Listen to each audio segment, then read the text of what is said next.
Welcome everybody to our Friday community Zoom with ArtsBuild. I'm Melissa, the manager of grants and community engagement here at ArtsBuild. We welcome all of you. We also have on the call James McKissick, president of ArtsBuild, and Amy Loudermilk, manager of programs. And Amy is going to help us monitor the waiting room to let folks in as they arrive. We have a really exciting hour. Our Community Cultural Connections grant launched today, and it is a really popular grant program. What we're going to do is I'm going to open up the floor to 3 grant recipients of this last fiscal year who facilitated very successful projects. They're going to talk about their organization and what they did for CCC and any tips and tricks that they may have. And then afterwards, I'm going to jump over to our grants website, show you the guidelines. I'm going to show you the application and then open it up for questions to help folks move forward in their applications. And so first we have up is Kelly Flemings of the Soddy Daisy Community Library, also known as Kilkirk Foundation. The mission of Kilkirk Foundation is to elevate community spirit and guide individuals and families in self-sustaining practices, helping to eliminate food insecurities and improve overall well-being, utilizing the arts, which we love, sciences, education, music, and literature. Welcome, Kelly. Thank you so much. Our mission pretty much sums up what we believe in. We are all about community coming together to support each other. Our first project was the Soddy Daisy Community Library, or I should say it's still thriving, and thanks in part to ArtsBuild. But we also have Kilkirk Farms, which is our agriculture programming. We have hoop houses where we grow produce to support the community, and we also donate part of the produce to the Soddy Daisy Food Bank. We have been blessed to receive the Community Cultural Grant 2 years in a row, and the way we've used those funds is for our annual bookmark art contest. Last year, the theme was wild, so people could do anything wild as far as their artwork that they wanted. This year, it was mythical, so we asked people to come up with characters or events from mythology, and it's been an overwhelming success. And it's open to elementary. There's an elementary, a middle school, a high school, and an adult category. This year, we saw a 108% increase in participation in the contest, and it was absolutely brutal judging. James McKissick can tell you about that. He was one of our guest judges this year and last year. But we have been so thrilled to receive the support of ArtsBuild for this through the grant program. It is a fantastic program. The grant is amazing. It's very user-friendly, as Melissa will show you in just a little bit. It not only paid for the bookmark art contest, where we actually printed the physical bookmarks of the first place winners and handed those out throughout the school system, at the library, through our partners, throughout the community. It also took care of a variety of art classes that we were able to offer as thanks to this grant. We had a new partnership start with Splash Youth Arts with Charlie Newton.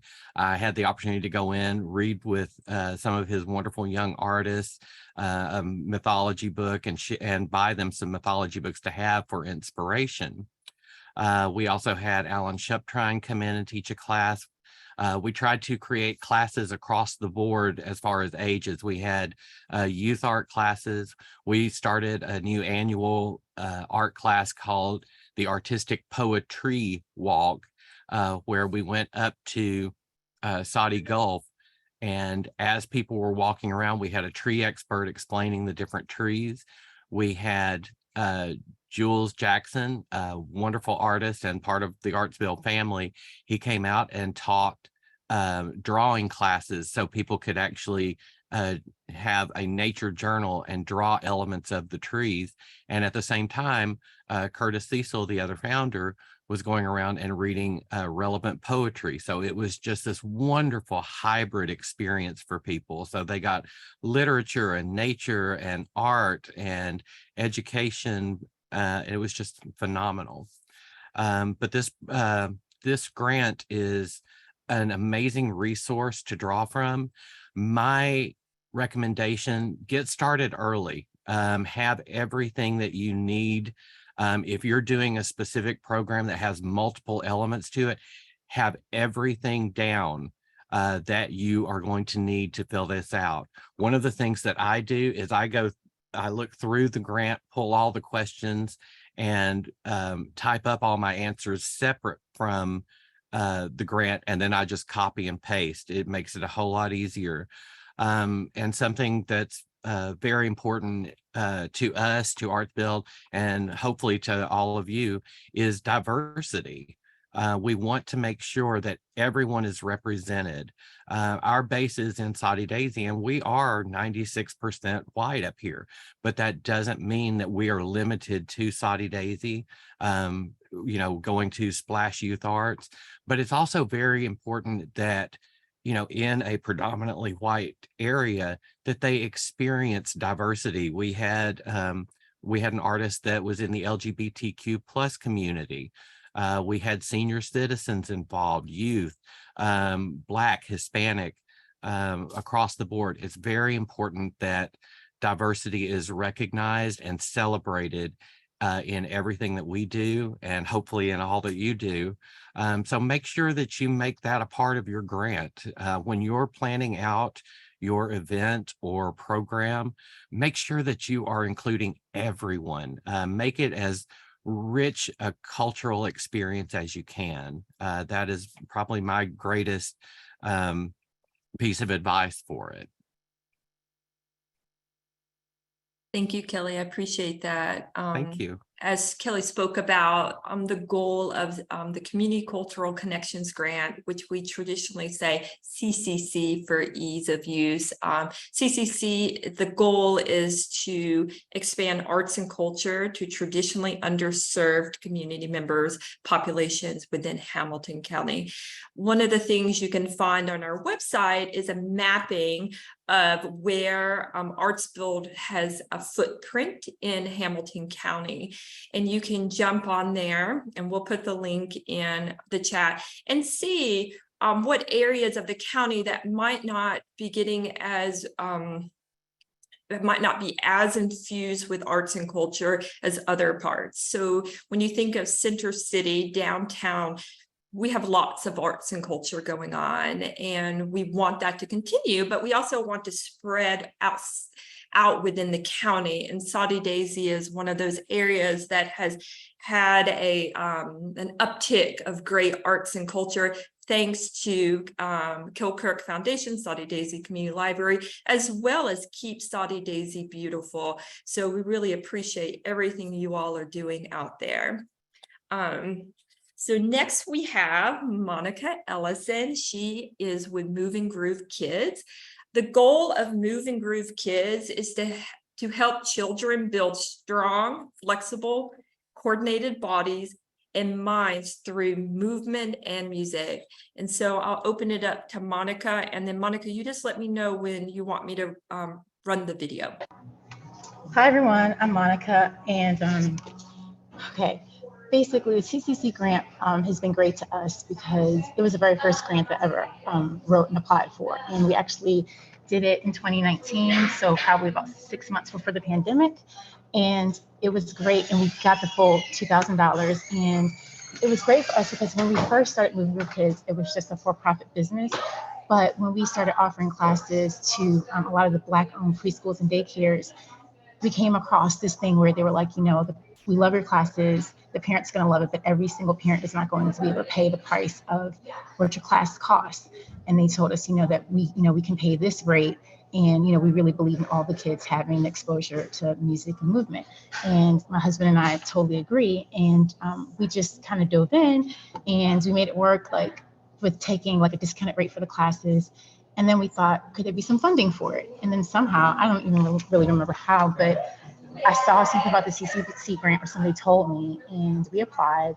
The application was pretty straightforward, and we were fortunate enough to get the grant, and it just allowed us to be able to have funds to pay my husband, who teaches most of the classes, so that we weren't taking it all from like our own, pot of money. And it also allowed us to see if we really wanted to continue to do what we were doing. We love teaching and everything, but money makes the world go round. And so by having that seed money that first year, and then especially once the pandemic did hit, we still had that money that we could use to pay ourselves. It was just really powerful to be able to go in with preschoolers, every week. Our program has been year round since the start, and to be able to give every single child that class, because in our for-profit program, it's pay to play. So, some parents can afford the class, others can't, and we really believe that it's a necessary part of children's development. And so by having the CCC grant, I feel like you can figure out how you want to grow.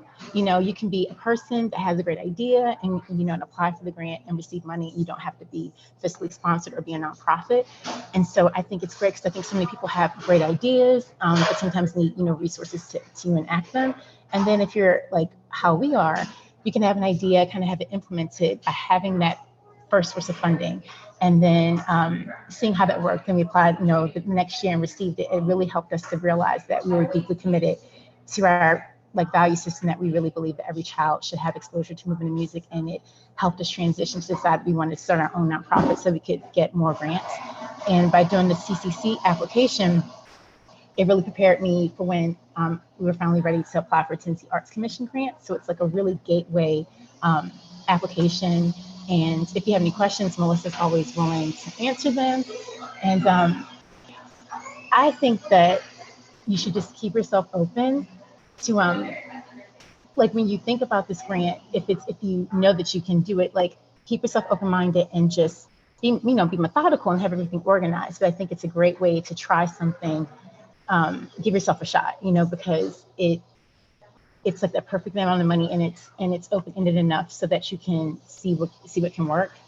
And so it's just been really fantastic because, like I said, we started in 2019 and we were only shut down for the 2 months of the pandemic, but everything here was shut down. And having this grant and then applying for it the next year, we were able to, it really helped us sustain during the pandemic.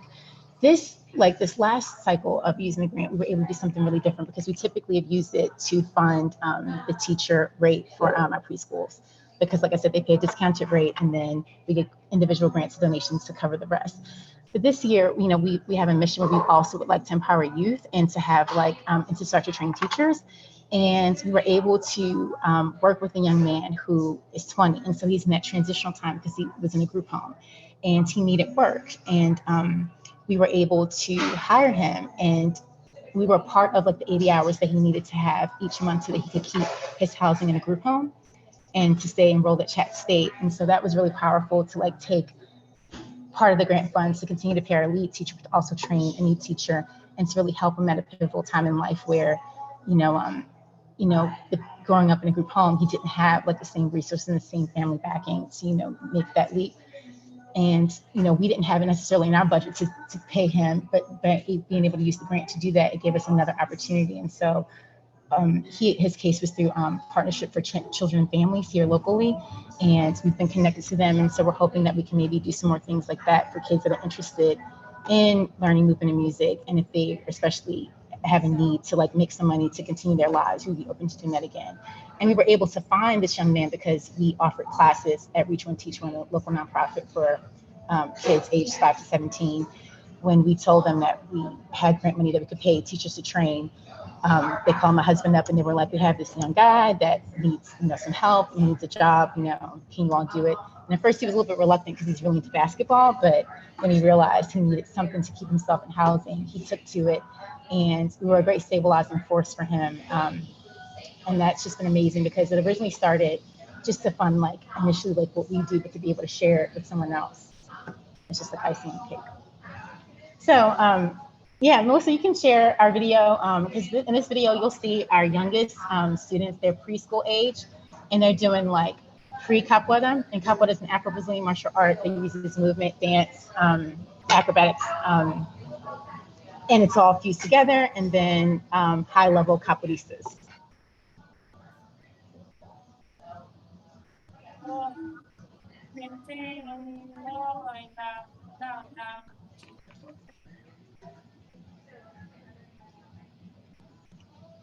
So, yeah. Thank you, Monica. We really appreciate Moving Group Kids, particularly Monica's. Not only is Monica's organization a grant recipient for ABC and CCC, but also for grant programs that they don't apply to, she steps in and supports us as being a community grant reviewer. And so that is how our grants are determined, that when you submit a grant, it is submitted to community reviewers who understand the guidelines, that read through the grants, and they score and help make they make the decisions on funding. And so we really appreciate Monica, and everybody in this room is welcome. We have several folks here that are current reviewers for us, and it helps us be more equitable in the funding. It allows more diverse faces to make decisions when we draw from our community. So if you ever do want to be a grant reviewer, you would just email me and I walk you through the whole process and make it as easy as possible so it's enjoyable and all of that. So thank you, Monica. We really appreciate you. And next we have Melonie Lusk with Crabtree Farms. She is the executive director over there. And Crabtree Farms is a community-focused farm and agricultural resource that grows healthy food for the Chattanooga, Tennessee area.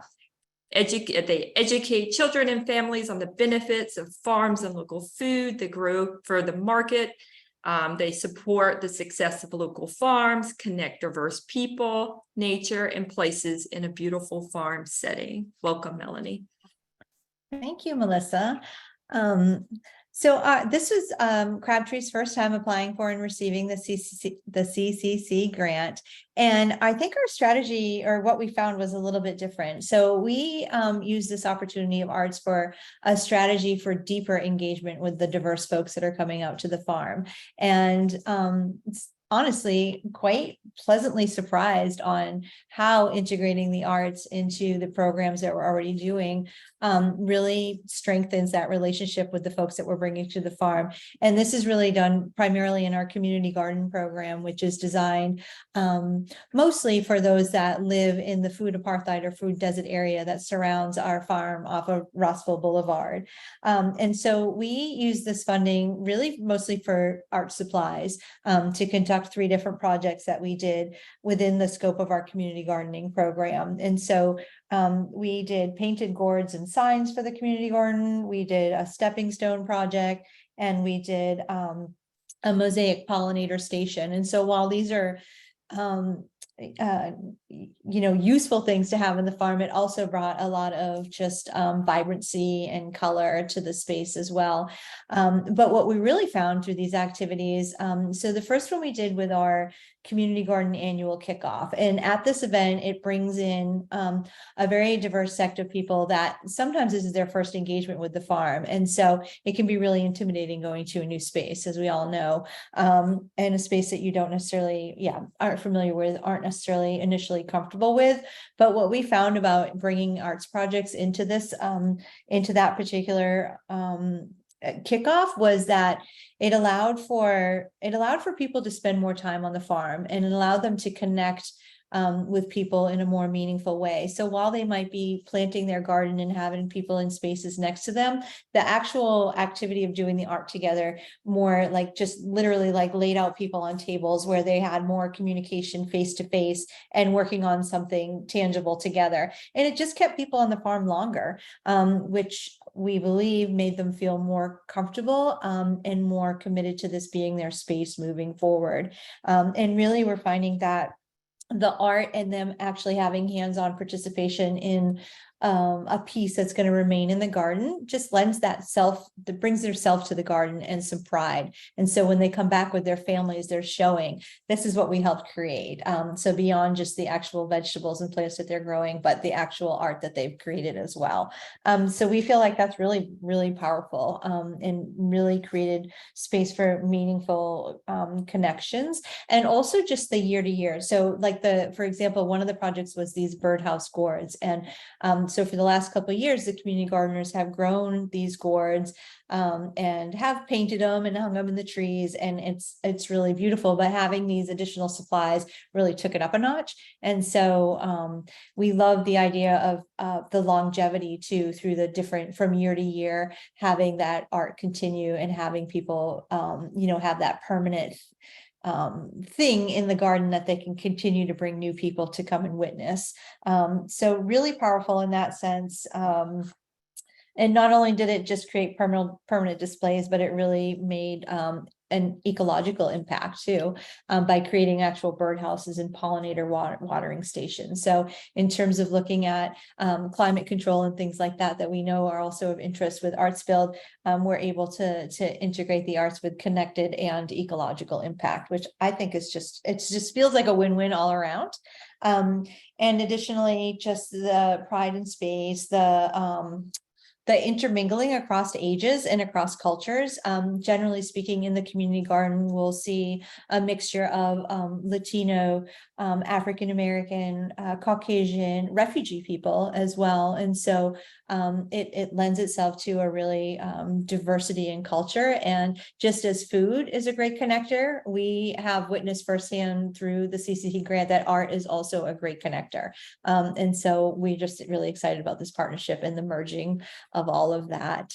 And in terms of the actual grant application itself, I would just say I do feel like it's very seamless.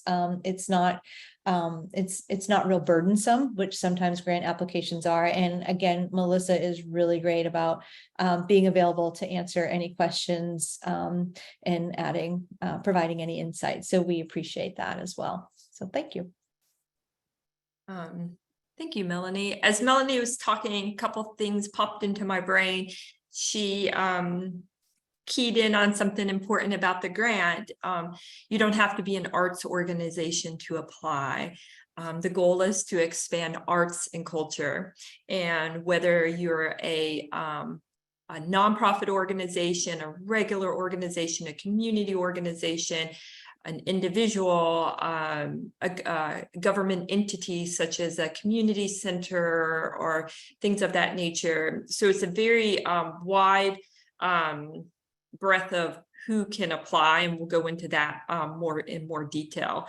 And also about new and continuation projects. So CCC can be for new projects. It also can be for continuation projects that have been done before, but you're ready to take it to that next step to elevate it in some capacity. And that is several of our grantees do that, use CCC to say, this was a good project last year, but this funding will take it to this level. And so, yeah, so I'm going to open it up for some questions from Melonie, Kelly, and Monica, if you have any, before I move over to kind of the nuts and bolts of the grant system.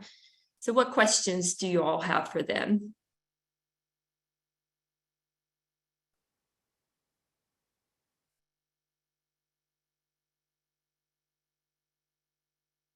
I think y'all must have covered it all. Thank you. Awesome. Well, thank you three. I know Kelly has to jump off, as with lots of organizations, is supported by volunteers, and sometimes volunteers have dynamic lives. And so Kelly has to jump in for some volunteers today. So, so yes, thank you, all three of you all. Thank y'all so very much. I'm sorry to have to leave. Yeah, no worries. Yeah. Okay, I am now going to jump over, share my screen to our grants website and see if I can do that seamlessly. Let's see.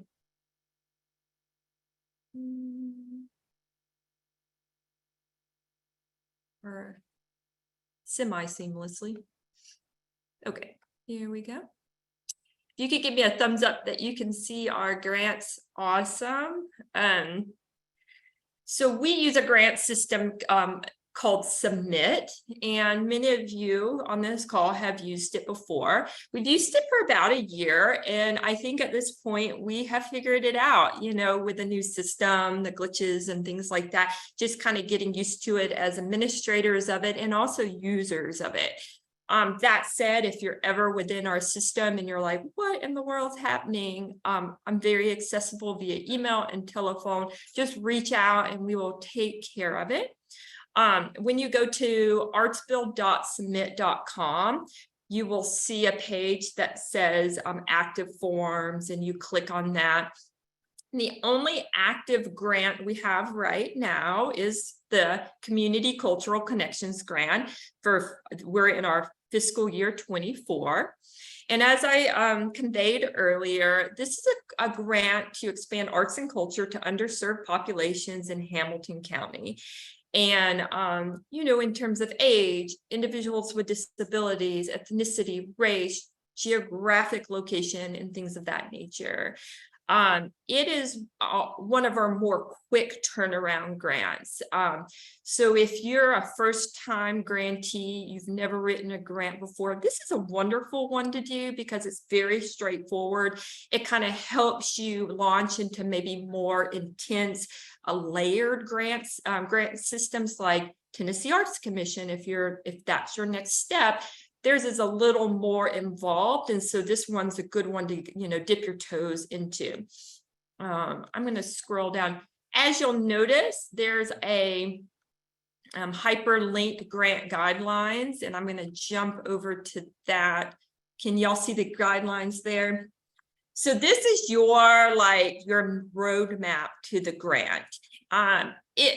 It is 4 pages, 4¼ pages. Please don't be intimidated by that. Just put a lot of information so you can sit down and read through it, get a feel for the grant before you jump into it, just to make sure you are eligible to apply. And we talk about who is eligible. Individuals, artists, community members committed to furthering arts and culture, government entities, cities and towns, parks and recreation. A lot of our community centers have applied for our grants. We had seniors at Eastgate Senior Center. They worked with Splash for about 6 weeks. And so there's been dancing in centers thanks to us and our funding. So there's that's a great avenue. Neighborhood associations, if yours is active and wants to infuse arts and culture into your neighborhood, you know, this is a great grant for that. You know, groups that are arts oriented, groups that are not arts oriented, even faith-based organizations are welcome to apply. The caveat with that is the programming does need to be open to the public, and it needs to be secular in nature. And for that one, if you have questions about it, you're welcome to reach out to me. There are a few folks who aren't eligible to apply. So we have mission support grantees. We have 20. We can call them our community arts partners, folks such as the Pop-Up Project and Art 120 and Hunter and CSO and all of those. Those larger organizations that receive operational funding from us are not eligible to apply. And they know that. Schools, this is outside of school activities, and so schools aren't eligible, PTA groups, in organizations and groups outside of Hamilton County. So our funding stays in respect to this grant inside of Hamilton County. Does anybody have questions about eligibilities before I move on?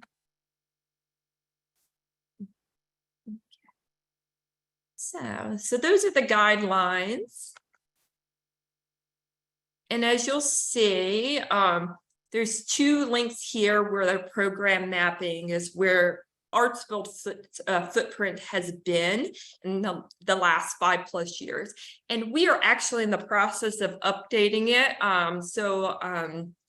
By, I surmise, about September, it will be fully updated, but it's fairly updated now. So you'll get a sense of, you know, where grant funding has been, where arts leadership has been, all the programs Amy leads, you know, where their footprint has been. And I'll actually show you all that. It's actually really, really cool. So like if you want to see where commission grants have been, I don't know, and you can scroll in and out. Well, I've lost this. Now we're in like Texas, I think. So you can just scroll in and see where artist work grants have been, and you scroll it out. And I'm gonna do just CCC. And the last year of CCC, which we had 31 grants, is not on this mapping guide yet, because we're just closing out the fiscal year. But you'll see like a lot of the grants have happened in city center, and spreading out through the county. And I know we would love to see even more growth on the edges of the county. So that is a priority of the grant and a lot of our granting programs. So the face sheet of this is, it just kind of gives a kind of an overview, a partial of the guidelines. I would refer mainly to the hyperlink of the guidelines because everything is there. If you are an individual, anybody who applies for our grants has to submit a W-9. So so you can receive a 1099 and things like that. How our grants work is when you're funded, you receive the first 75% of the funding, and the final 25% is received upon completion of the project and submission of the final report. In terms of CCC, when you are funded, you are in your award email, you are immediately given the final report so that you can see what you need to report on. And, you know, the main things you're reporting on is how the funding was spent, and it should correlate with what is in your application, and then demographics. So you know what demographics you're trying to collect throughout, which we know collecting demographics is, it can be challenging when there's large events and things like that. So as you're trying to figure out how to do that, reach out to us because we can give you tips and tricks on how to do it. So I'm going to go in and I think I can apply. So you will see, let's lower this. Well, now you see my home address. So here we are. We'll use that address. Just don't send me glitter bombs or anything. So here is the application, and it's about 24 questions, which isn't a huge amount. And some are really basic. It's like, we're just, you know, confirming that you have read the guidelines and that you feel comfortable with them. So let's say you answered yes, it'll let you go on. If you answer no, you'll see what happens. It will provide you the guidelines again. We just want to make sure you feel comfortable with what you're kind of stepping into. And it'll talk about, it just sort of leads you through the application. You know, we do have like questions like, are you a 501c3? You don't have to be, as we noted here. We just like to know, because when other grant opportunities arise, we'll know, oh, they're a 501c3. Melissa should reach out to them and tell them about this grant. And so it just kind of keeps it in the back of our heads of like where everybody is. The same with the UEI number. It has to do with federal funds and things like that. And so if we have grant programming that involves federal funding, we have to have organizations that have applied, which is free, for a UEI number. And so I like to know that. So when those grants arise, I can kind of email you and say, hey, this is what's happening with this grant. Do you want to apply?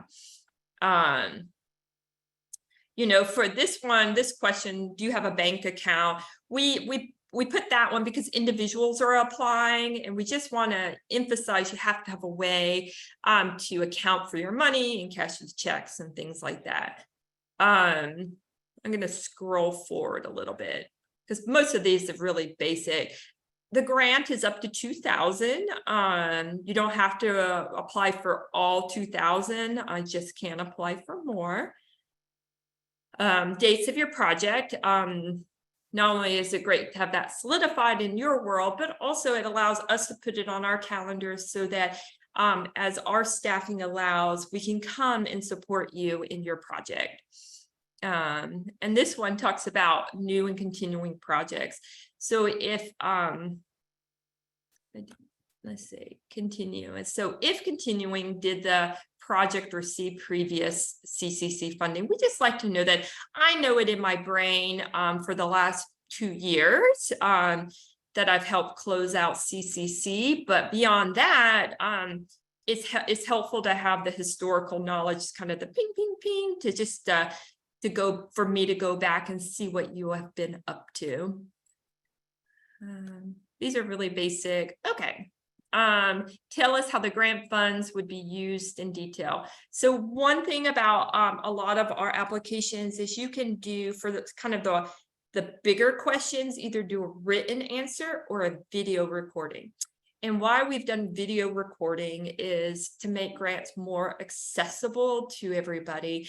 You know, sometimes writing is more of a challenge for folks than others, and they're really great with the verbal language, and they're like, hey, I'd like to do a video.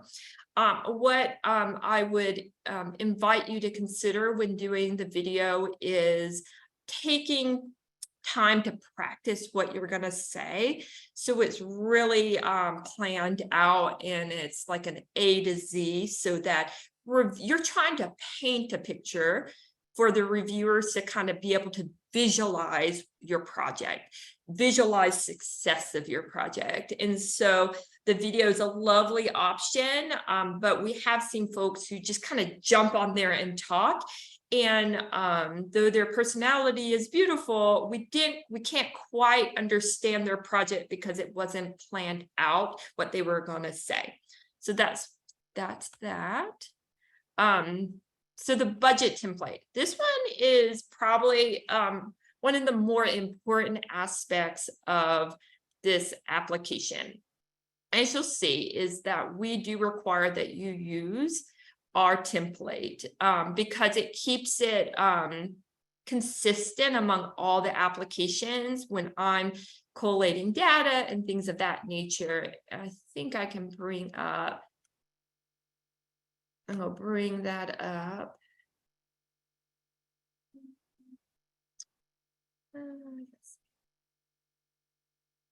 Can y'all see that document? No. You can't. What else? Oh, Lawrence can see it. Amy can see it. Okay, good. Just making sure. So this is the budget template form, and it's very straightforward. So in the income box, you're writing, you know, you're putting in there the grant amount that you're requesting from ArtsBuild. Let's say you have other funding related to this, such as other contributions, government support, your existing funds are going to go into that, things of that nature. You expect admission costs for aspects of your event, things of that nature. So you listed all there with a total. This first expense box is just for the grant funding. What are you proposing to use ArtsBuild funding for? And you would describe you know, we invite you to be descriptive in terms of, instead of just saying supplies, saying what you're getting. Paint brushes, paints, canvases, things of that nature, to give us an idea of specifics, because that way we understand where the money is going to, and you will total it there. So you'll keep scrolling down and you'll notice that there's an expenses beyond requested grant funding. So some projects are going to cost more than $2,000. And so what are the other expenses related to the project? So we can see the full scope of the project and the potential success and things like that. So if you have expenses in the first box and then the second one, your income needs to add up to both of those expense totals. If they don't, you need to explain in the application how you're going to pull off a project where you have all these expenses, but you don't have enough income. But usually people, Nicole can't see the budget form. Isn't that crazy? Yeah, that is. Can Amy see it? You talking about the budget number? Yeah, or the template form. No, Oh, okay. I just see the project information. Okay. Yeah. Let me see if I can. I'm gonna stop sharing just for a moment, and we are going to share. Thank you, Nicole, for. No problem. Can we see that? Yep. Yes. Perfect. Okay. Well, I hope that made sense as I was talking. I'll do a quick overview. Income, expenses related to the grant, incomes beyond requested grant funding. The two income boxes need to add up to the income. If it doesn't, explain why and what your plan is. And then in-kind contributions. That's contributions that are non-monetary, which we encourage and is a requirement of the grant program. How is your organization? How are you as an individual supporting this grant project? So, like if you have volunteers, or if you are providing space, venue space, that is an in-kind contribution, things of that nature, that you had folks who donated food that you didn't pay for, but they, you know, another organization, another person is donating food or supplies of some nature. You would put that there so we can demonstrate your commitment and investment into the grant program as well. Okay, I am going to go back to, and it's going to go pretty quickly because we're running out of time. I'm going to stop screen sharing for just a second and go back to the application.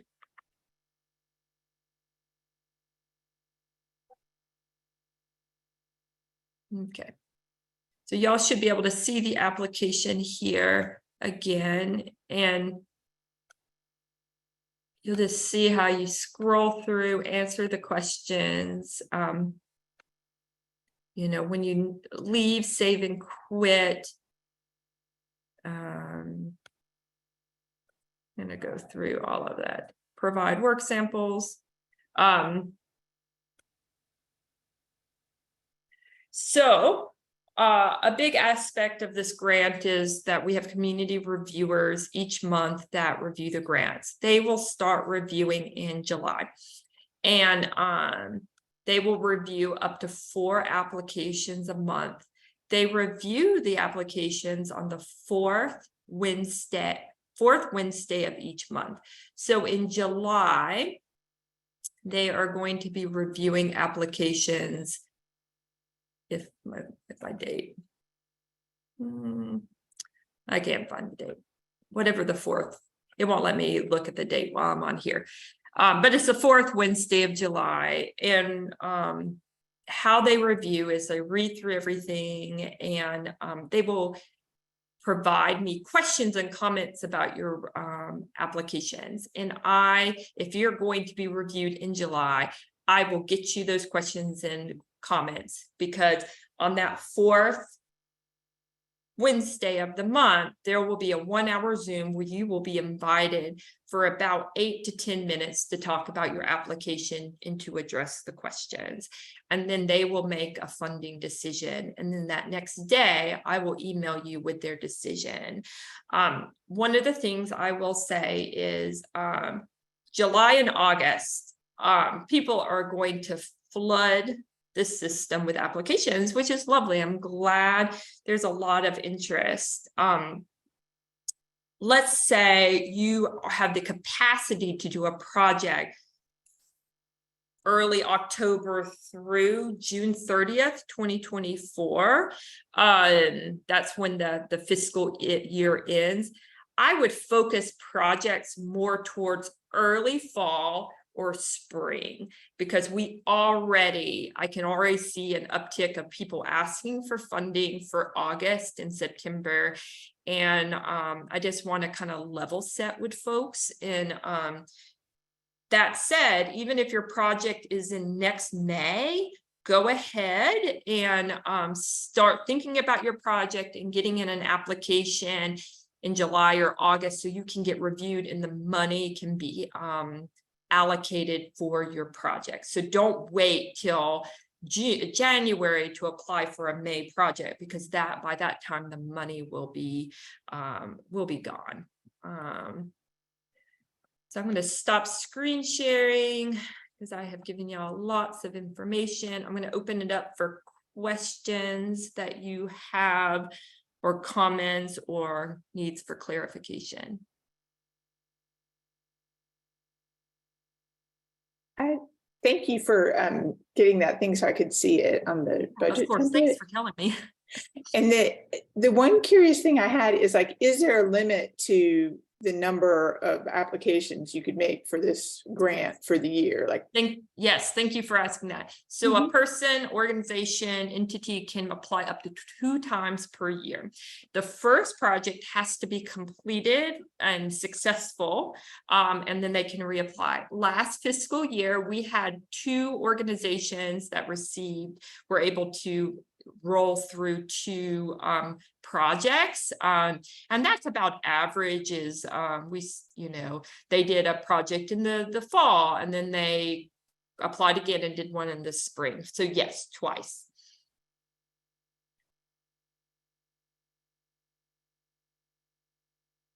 What other questions?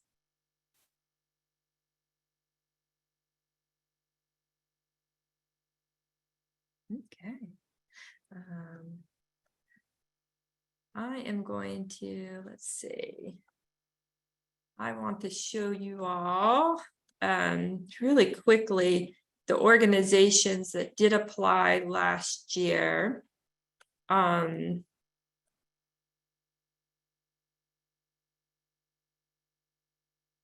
anybody, as I'm talking, can jump in with questions.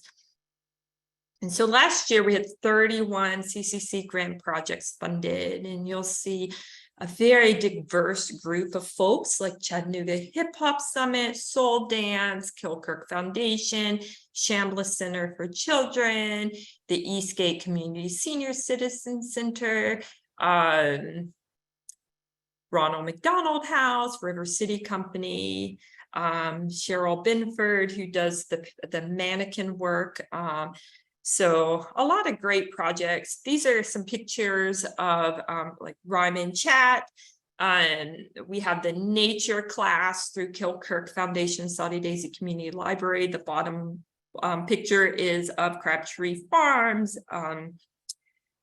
who did the community garden arts experiences. And then the dancers are a student from GPS had a dance experience at Barking Legs. And so GPS applied for the CCC grant to help pay for artists for that experience.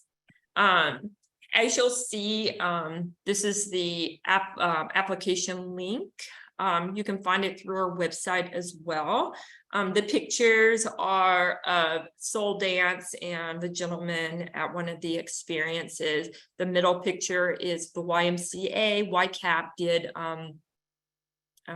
they did clay experiences, and theirs is really awesome because this one launched them into making a decision to buy their own kiln and start their own clay program. So they launched into, now they're sustaining themselves, which is really exciting. And then we funded You're a Good Man, Charlie Brown. That was a phenomenal like win on everybody's part. The last minute, they lost their funding due to just the world. And they applied for CCC, and we were able to help them move forward their play. And then, as you know, we have a weekly e-newsletter called ArtsWire. You can sign up through ArtsBuild. It is where we announce our grants and programmings and community events, and any community event that's happening in terms of arts and culture can be submitted. And you would just email us with information about your project, and we can get it in there. I am going to hand it over to Amy to talk about, please, Periscope, some projects that are happening in her world and things of that nature. Thanks, Melissa, and thanks for sharing this slide. It was announced yesterday that ArtsBuild is now accepting applications for the inaugural cohort of Periscope CHA, the Artist Entrepreneur Training, that we have been working with the Arts and Business Council of Nashville. This is a program that they started 10 years ago and has seen some major success in the Nashville area community that we wanted to bring to Chattanooga, especially since, I don't know if you all remember, but recently there was a Chattanooga music census where 80% of the local musicians surveyed expressed the need for help with small business startup and business management. We also know that this rings true for other artists in the community who aren't necessarily musicians. But artists want to learn how to grow their business skills, and they often need help knowing where to turn to secure assistance and training. Chattanooga obviously has a thriving entrepreneurial support system. And so we want to make sure that the arts are not overlooked through this program. Again, this program's been going on for a decade in Nashville, so we're glad to have it here. It's going to provide the tools and resources to artists from all disciplines, helping them to organize, plan, and sustain a creative career so that they can develop their own individual businesses.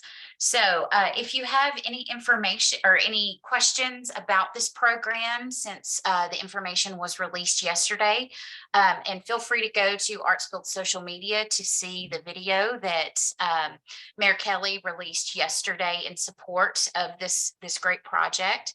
But you'll want to email Periscope at artsbuild.com. I'll put that in the chat here, just so if you have questions, again, please email Periscope at artsbuild.com. And a couple of other things, just since we've only got a few more minutes left, program-wise. If you are an arts educator or you would like to learn more about arts integration, how we are integrating the arts into the core curriculum subjects in our schools, that's math, science, social studies, and reading. How can we integrate the arts into those subjects to help with teaching and learning?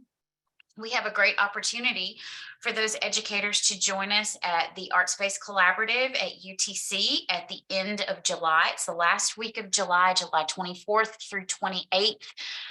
We'll be at the Challenger Center with the Arts-Based Collaborative from 10 a.m. to 3 p.m. every day of that week, working with teaching artists through the Arts-Based Collaborative's Wolf Trap program, as well as Kennedy Center teaching artists.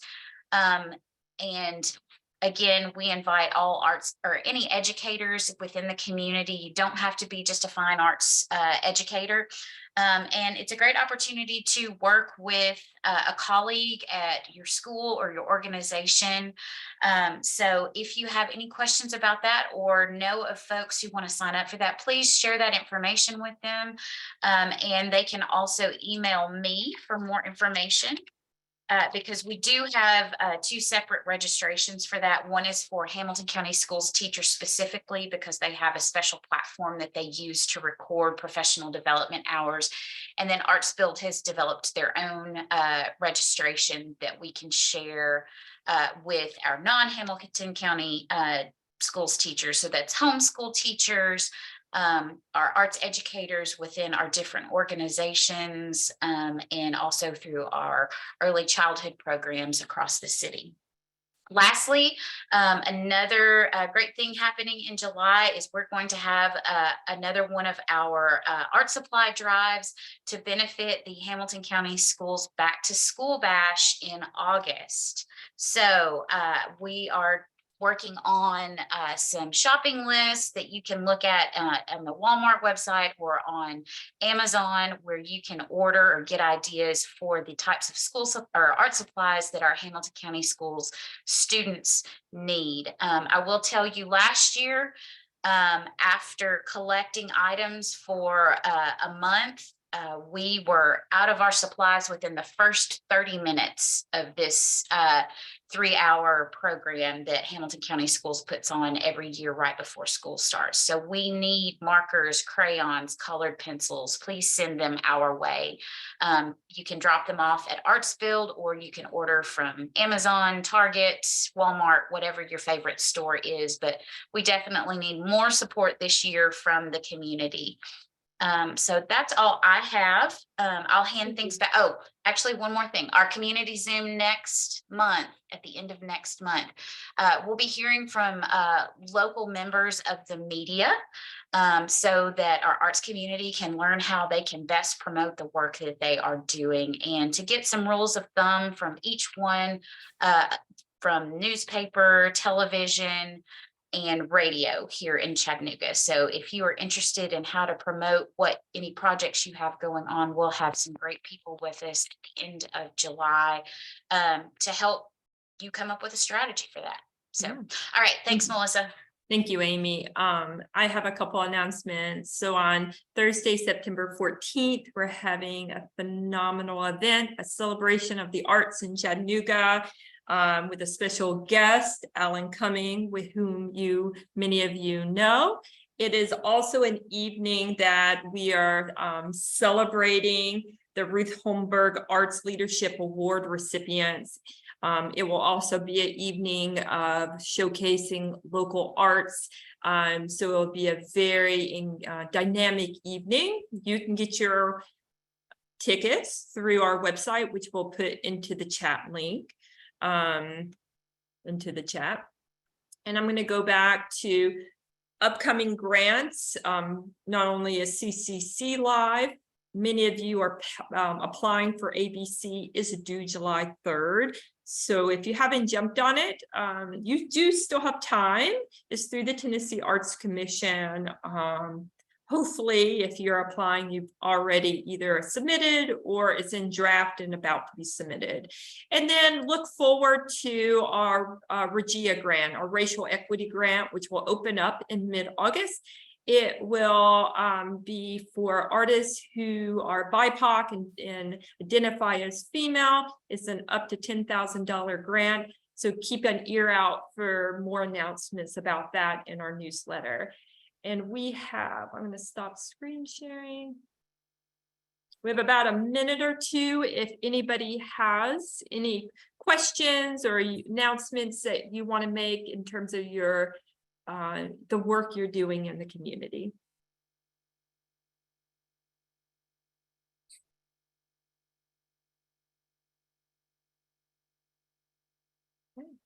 Awesome. I'm gonna-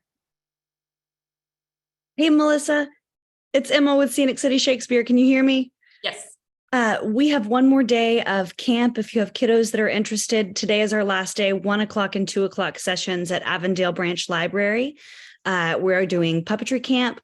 Our puppet kids from Billy the Bard's Puppet Playhouse are making appearances, and we will be making puppets that they can take home. So bring your kids. It's good for kids ages about 5 and up. So come join us.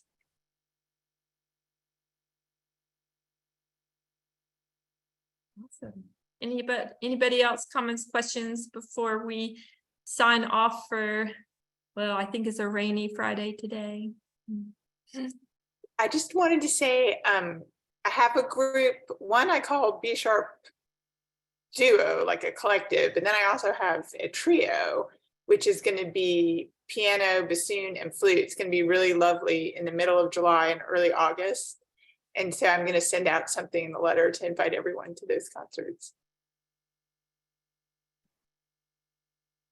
Sounds great.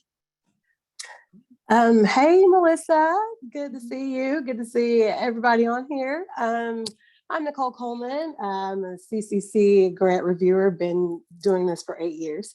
So it's been a special treat for me. Just want to let you guys know that I am in a production called 50 Miles Away. It was written by 2 of my friends. It's the journey of how they met.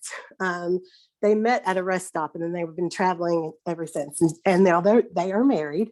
So I'm very excited about this production. It's going to be in August. So we will start August 10th, and we'll go through the 13th, and then we'll come back on August 18th and 19th. I will get those dates to ArtsBuild so that we can help promote this. But I would love for you guys to attend. It will be at Barking Legs Theater. So look out for this production, 50 Miles Away. Thanks. Thank you, Nicole. Awesome.